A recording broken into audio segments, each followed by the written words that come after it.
लाल सागर से लेकर इराक तक जो कुछ भी हुआ है वो अरब विनाश की सबसे बड़ी वजह बनने जा रहा है। 24 घंटे के अंदर अमेरिकी सेना को अभी तक की सबसे बड़ी चोट पहुंच गई है। हूतिया और इराकी रेजिस्टेंस फोर्स के हमले में अमेरिका के 1000 करोड़ रुपए के हथियार जल गए। इसमें अमेरिका का सबसे घातक और एडवांस ड्रोन MQ-9 रीपर भी शामिल है। रईसी के इशारे पर यह हमले सिर्फ अमेरिकी हथियारों पर नहीं हुए बल्कि उसकी शान पर भी हुए। ऐसे में अब बाइडेन ने ईरान के खिलाफ भी सैन्य अभियान चलाने की हुंकार भर दी है।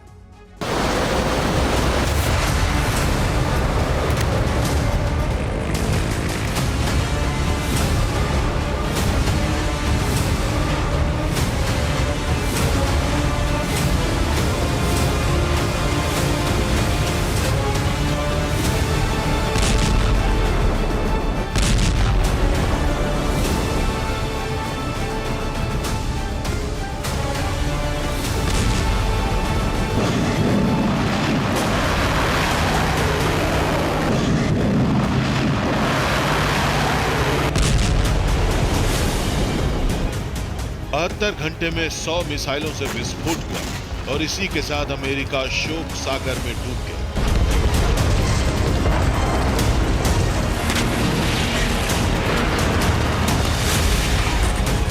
यकीन करना मुश्किल है लेकिन सच यही है। अरब में अमेरिका पर अब तक का सबसे बड़ा हमला हो गया है। एक ही दिन में 3 बड़े हमलों से सुपर पावर दहल गया है।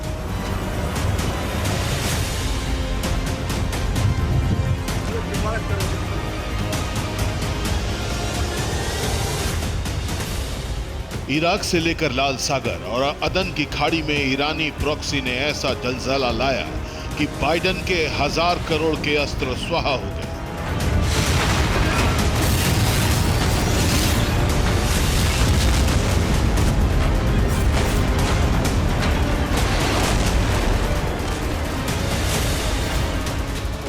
ईरानी प्रॉक्सी ने अमेरिका के गर्व को ध्वस्त कर दिया है।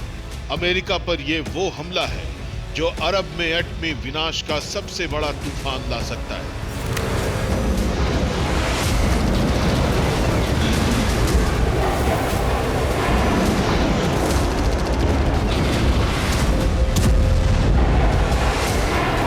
यमन में अमेरिकी एयर स्ट्राइक के बाद भी हूती के हमले नहीं रुके हैं।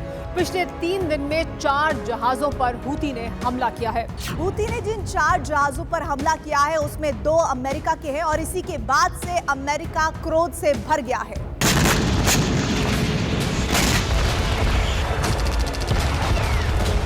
हूती ने अमेरिका पर एक साथ 2 फ्रंट पर हमला बोला। पहला हमला लाल सागर में हुआ और दूसरा अदन की खाड़ी में। इन दोनों जगहों पर हूती ने अमेरिका के 2 जहाजों पर एंटी शिप बैलिस्टिक मिसाइल से धावा बोला।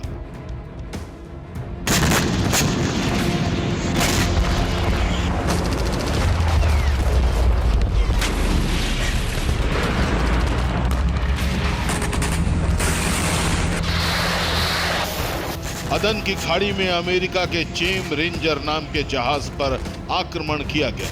अमेरिका का कहना है कि हमले में जहाज को कोई नुकसान नहीं हुआ है, लेकिन हूती का दावा है कि उसकी मिसाइल ने शिप को डायरेक्ट हिट किया।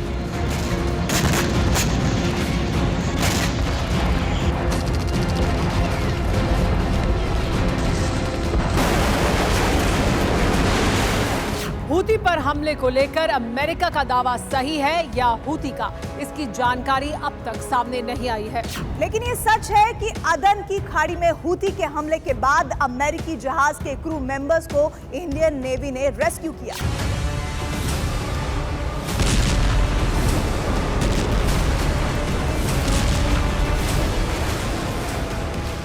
हूती ने 24 घंटे के अंदर अब तक का सबसे विध्वंसक हमला किया। लाल सागर से लेकर अदन सागर तक एंटी शिप क्रूज मिसाइल और एंटी शिप बैलिस्टिक मिसाइलों की बरसात की। अमेरिकी टास्क फोर्स ने उसकी ज्यादातर मिसाइलों को इंटरसेप्ट कर लिया, लेकिन जो हमले सफल रहे उसने बाइडेन ब्रिगेड को अब तक का सबसे बड़ा जख्म दे दिया है।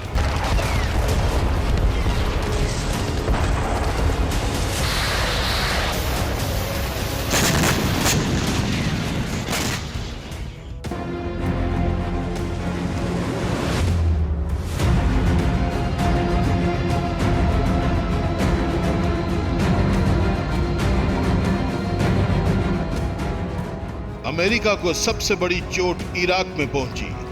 यहां इराकी रेजिस्टेंस फोर्स ने अमेरिका के सबसे बड़े और एडवांस ड्रोन को तबाह कर दिया।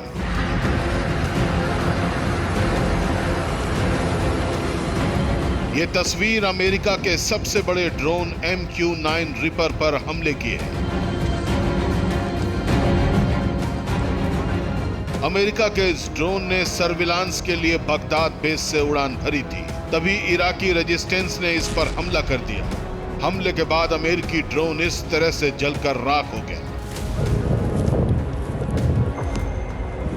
हमले के बाद ड्रोन में भीषण आग लग गई। आग की लपटों से घिरा अमेरिकी ड्रोन जमीन पर आकर गिर गया। जमीन पर भी वो काफी देर तक चलता रहा। इसके बाद चारों तरफ ड्रोन का मलबा नजर आने लगा।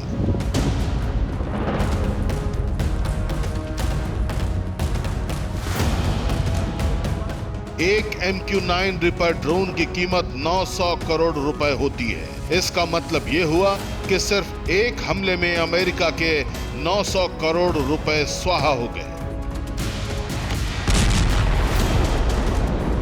ईरानी समर्थन वाले रेजिस्टेंस फोर्स ने सिर्फ अमेरिकी रिपर ड्रोन को ही तबाह नहीं किया, बल्कि अमेरिकी बेस पर भी हमला किया। सीरिया और इराक में अमेरिकी सेना के जितने भी बेस हैं, सब पर हर रोज ड्रोन हमले हो रहे हैं, जिससे बाइडेन परेशान है।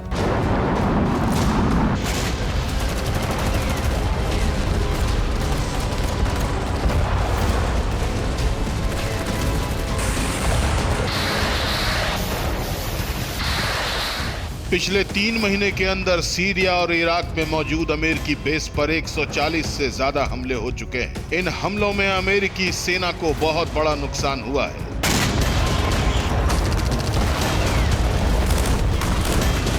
ईरानी प्रॉक्सी ने गाजा युद्ध शुरू होने के बाद से ही अमेरिका की मुश्किलें बढ़ा रखी हैं। हूती के हमले तो अमेरिका के साथ कई देशों के लिए मुसीबत का सबब बना हुआ है। हूती चीफ ने अब जो ऐलान किया है, उससे लाल सागर में महाविनाश का नया सायरन बजने लगा है।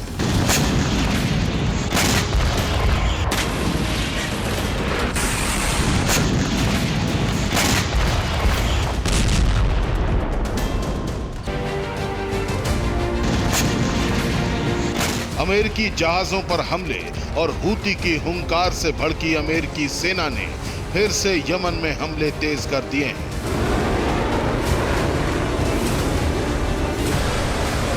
हूती के ठिकानों पर चुन चुन कर वार किया जा रहा है, लेकिन अमेरिका के हमले से हूती पर कोई असर नहीं पड़ रहा है। इस बात को खुद अमेरिकी राष्ट्रपति जो बाइडेन ने स्वीकार किया है।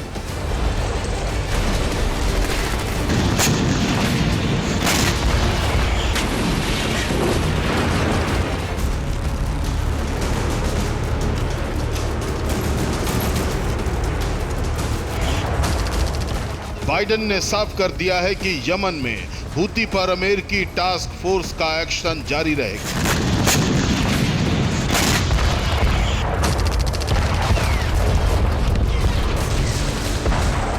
लाल सागर में जो टास्क फोर्स बनी है, उसमें अमेरिका के साथ ब्रिटेन, नीदरलैंड्स, ऑस्ट्रेलिया, कनाडा और बहरीन पहले से ही मौजूद है। अब इसमें डेनमार्क की सेना भी शामिल हो गई है।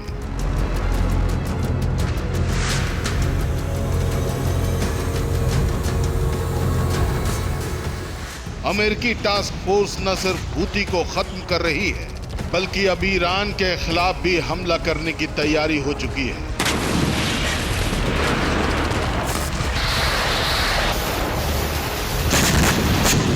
बाइडेन का बयान इस बात का संकेत दे रहा है कि अब अमेरिका ईरान पर आक्रमण करने जा रहा है।